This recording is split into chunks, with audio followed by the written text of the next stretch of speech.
Hey guys, Dale Ward here from Caddo Fishing World magazine. Today we're out in the Nepean River. We're in the Nepean Gorge. We're just going to show you guys how to clear up your screen a little bit more on your sounder. I've had a lot of questions lately with people that they're having trouble finding fish on their sonar. I believe that it's because your sensitivity may be up a little bit high. So today we're going to show you how to bring that sensitivity down. In turn, you'll get a clearer image on your screen, and you'll clear up a lot of that clutter that seems to be in the mid-water column to the top of the surface.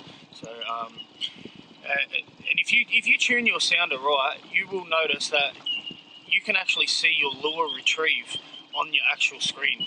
So you'll see the lure float down to the bottom, and then as you're bringing that lure up and then letting it sink back down, it'll show up on the screen.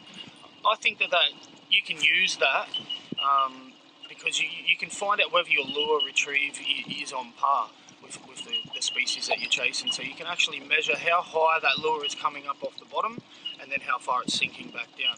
You can find your intervals, so whether you're letting it pause, whether you're letting it sit on the bottom long enough. And I think that people need to understand how to utilize this sonar to their best abilities. I think it'll make them a better angler. So basically, what happened is you can see there's a lot of clutter on this screen here. So basically, your sensitivity is way too high. So if you go over to your menu screen here, you'll see sensitivity. You need to bring that sensitivity down and see how it's starting to clear the screen up. Now, you've got to find a healthy medium. I mean, you don't want to go too low, because if you go too low, you're not going to see the actual fish on the screen at all. So nothing will come up on the screen. So I think that there is a healthy medium.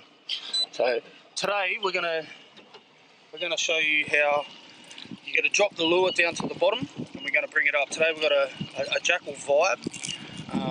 So we're going to drop it down to the back of the boat and wait for it to get to the bottom. So we're in 9 meters of water here. The moment it'll get to the bottom, you will start to see how the lure is starting to sink down here, and you'll see its sink rate. And once it gets to the bottom,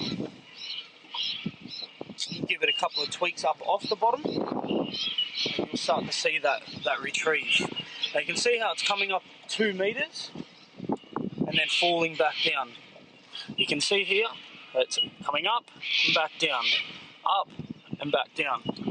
You can kind of work out your retrieve. So you can see that it's coming, we're in 9 meters of water, and you're bringing it up to about 5 meters of water.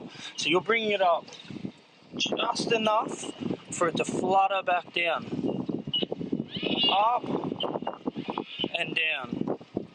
So that basically you can work out your retrieve. So we'll try that again. We'll drop it back down, and you should see that on the screen. It's starting to fall down from the top of the surface, fall right down to the bottom. Now you can actually now find that he's sitting on the bottom. You no longer have to time it yourself because you know that it's sitting on the bottom. You lift it up and back down, up and back down. So now that you've got your screen clear, you can now find a lot more fish. You can work out your whole lure retrieve, and it just takes the guesswork out of everything. Thanks guys for listening. I'll catch you on the next video.